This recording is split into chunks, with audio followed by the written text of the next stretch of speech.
Mais du coup, ce fameux film au final, ce projet qui a mené à tant de violence et de déchirement entre le réalisateur et ses producteurs et sa star et...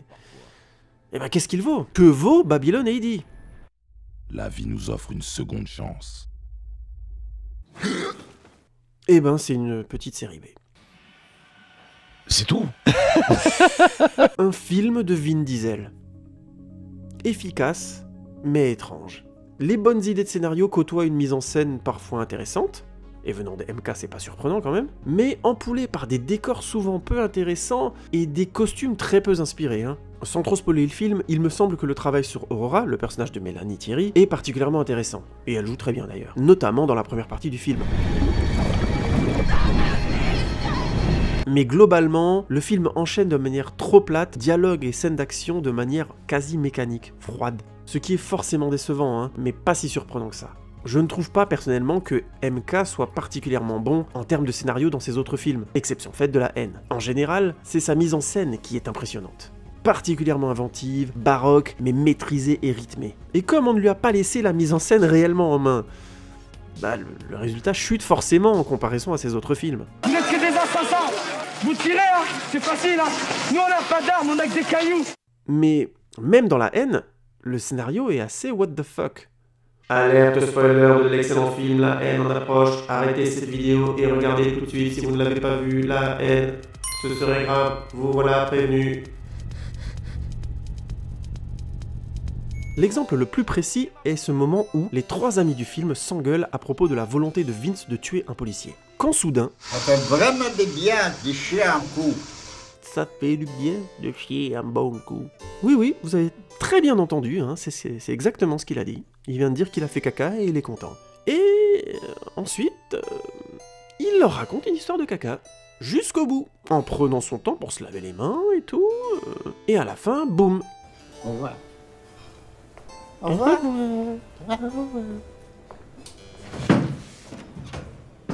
Pourquoi il nous a raconté ça? Putain la vache, je comprends pas un mot de ce que vous racontez. Honnêtement, j'ai dû vraiment me poser et réfléchir bien longtemps après ma 15e vision de La Haine pour comprendre ce que cette séquence foutait là. Ou plutôt, ce que ce moment venait foutre dans cette séquence. Alors voilà ma petite analyse très intelligente. En fait, ce survivant des camps de concentration explique que, à trop complexer son meilleur ami, il a fini par provoquer sa mort. À force de blagues a priori anodines, mais finalement blessante pour son ami, il a participé à une issue funeste. La morale de cette histoire, selon moi, c'est que, à se caricaturer les uns les autres, on peut finir par engendrer le pire. Et comme par hasard, évidemment, juste avant dans la séquence, Vince a dit à Hubert qu'il aimait les flics, ce qui est évidemment extrêmement faux, et Hubert a pris Vince de haut en citant des proverbes qu'il a probablement appris à l'école alors que Vince n'est pas allé à l'école. Et Hubert le sait très bien. J'ai pas été à l'école, quoi? Moi je suis de la rue, moi, qu'est-ce qu'il y a?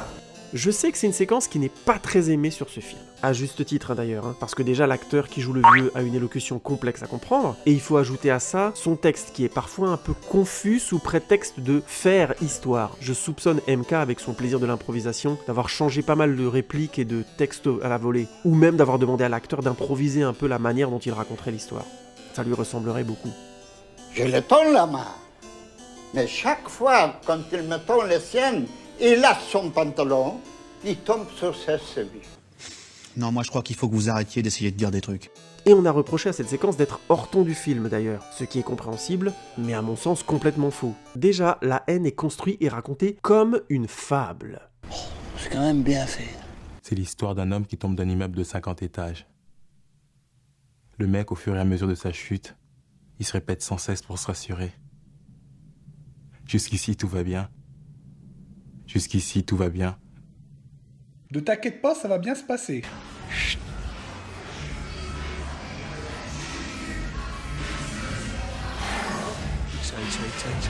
Ta gueule!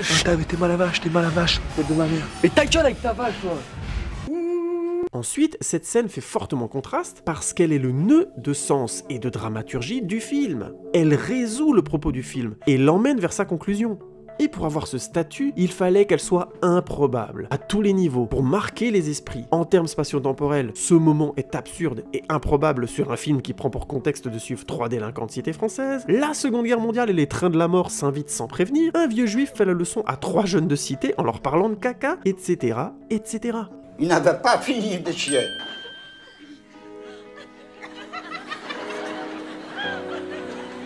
Non. Bref, selon moi, c'est ce que j'appelle une pluie de grenouilles.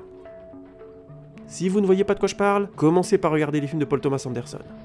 Ça vous fera du bien. Sûr. C'est une expression que l'on utilise pour parler d'une séquence qui contraste tellement avec le reste du film que le film prend un bond de qualité et dépasse le bon pour devenir génial. J'aurais pu utiliser une autre expression comme les sumotori sur la plage ou des claquettes japonaises, mais non. Je trouve l'expression la pluie de grenouilles plus improbable, plus surprenante, plus unique. Réfléchissez, combien de films vous proposent une véritable pluie de grenouilles ?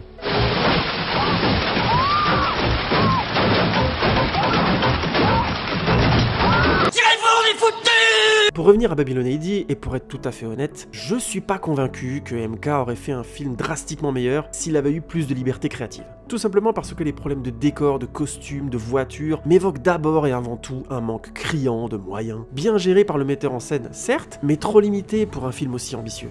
Ultime parenthèse de cet épisode beaucoup trop long, franchement, si j'étais producteur du film et que les premières images de tournage que j'aurais vues auraient été ça, ou ça, je n'aurais pas été très motivé de mettre plus d'argent dans le projet. Et ce, même si j'appréciais beaucoup, et j'apprécie beaucoup, le travail de Mathieu Kassovitz. Mais oui, putain, mais bien sûr, enfin! Vous devez vous en douter, mais lors de tournages aussi coûteux, les producteurs actuels ont la possibilité de voir des images assez rapidement. Les réalisateurs de ces projets ont donc intérêt à proposer au début du tournage des images fortes. Des images qui prouvent que le projet est entre de bonnes mains et que la qualité est au rendez-vous.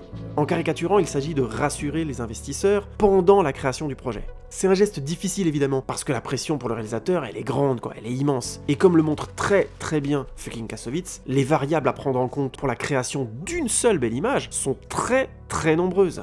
Et il me semble qu'à ce jeu d'équilibriste, MK ne s'en est pas tout à fait sorti. En tout cas, cette fois-ci. Il faut que tout roule bien.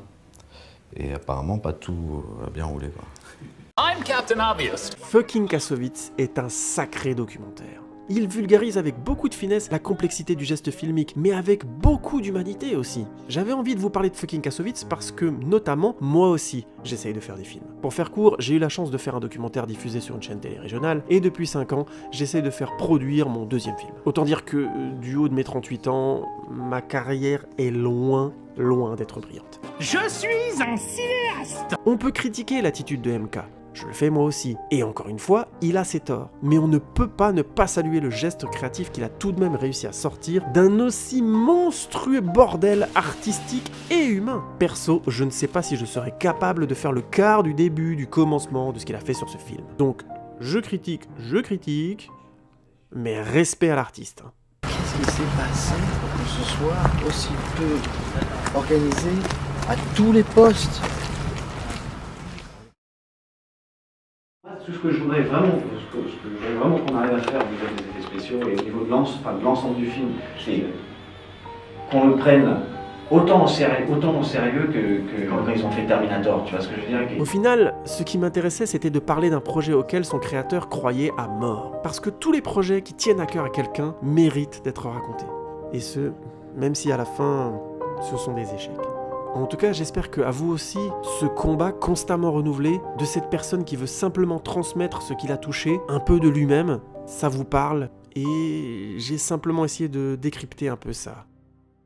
Merci beaucoup de votre temps. Ciao, ciao. Merci à tous d'avoir regardé ces vidéos et cette série sur fucking Kassovitz. J'espère que ça vous a plu, que vous avez liké, partagé, que vous êtes abonné avec la petite cloche et tout. J'ai donc sorti cette série de vidéos 5 ans après les avoir écrites, parce que je trouvais qu'il y avait plein d'éléments dont je voulais vous parler, la production Hollywood, la production en France, les problèmes entre une star et son réalisateur, les ambitions de Mathieu Kassovitz sur un projet aussi fort et aussi important pour lui. Bref, j'espère que ça vous a plu, même si maintenant il y a un petit décalage. Effectivement, il s'est passé des tas de choses dans la vie de Mathieu Kassovitz et de Vin Diesel depuis le moment où j'avais écrit cette série de vidéos. Je les ai quand même sorties, visiblement ça a plu, merci encore beaucoup. Si vous avez regardé la vidéo jusqu'au bout, mettez dans les commentaires Kassovitz ou ce que vous pensez sur cette série vidéo, sur cette vidéo, et je vous dis à bientôt.